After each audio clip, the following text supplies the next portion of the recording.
તમારું સ્વાગત છે આપણું યુટ્યુબ ચેનલ પ્રભાત બ્લોગમાં। આજના વિડીયોમાં તમને બતાવવા જઈ રહ્યું કે દશામાનું જે વ્રત ચાલી રહ્યા હતા અને આજે વ્રત પૂરા થયા છે। તો અમુક મિત્રોએ આજે મૂર્તિનું વિસર્જન કરવા જઈ રહ્યા છે અને અમુક ભક્તો કાલે મૂર્તિનું વિસર્જન કરવા જઈ રહ્યા છે। આજે 13 તારીખ થઈ છે, 13/8/2024નો વિડીયો તમને વ્લોગ બતાવવા જઈ રહ્યો છે અને તે મહીસાગર નદી ઘોડિયાર અને ત્યાંનો હું તમને વિડીયો બતાવવા જઈ રહ્યો છું। ત્યાંનું કેટલા ભક્તો મૂર્તિ વિસર્જન કરવા આવે છે અને કેટલી મૂર્તિઓનું વિસર્જન થાય છે એ બધું હું તમને વિડીયોની અંદર બતાવવા જઈ રહ્યો છું। ત્યાં રહીને જ આપણે વિડીયોનું શૂટ કરી રહ્યા છીએ, ઉપર રહીને, બરાબર। જે નદીના નવો પુલ છે ત્યાં રહીને આપણે શૂટિંગ કરી જઈ રહ્યા છીએ, બરાબર।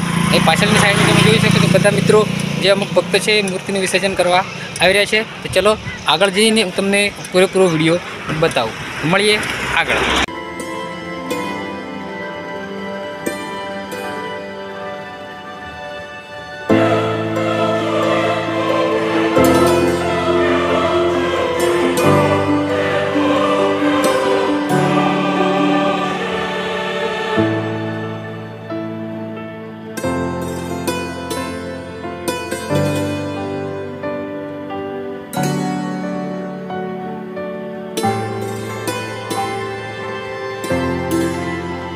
જોઈ શકો છો કે આ ભક્તો નીચે જઈ રહ્યા છે મૂર્તિનું વિસર્જન કરવા માટે। આગળનો જે કેમેરો કરીને આગળનું તમને શૂટ કરીને બતાવું।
આજના વિડીયોમાં આટલું। હવે મળીએ નેક્સ્ટ વિડીયોમાં નવા વિડીયો સાથે। ત્યાં સુધી જય હિન્દ, વંદે માતરમ, જય માતાજી, જય દશામાં।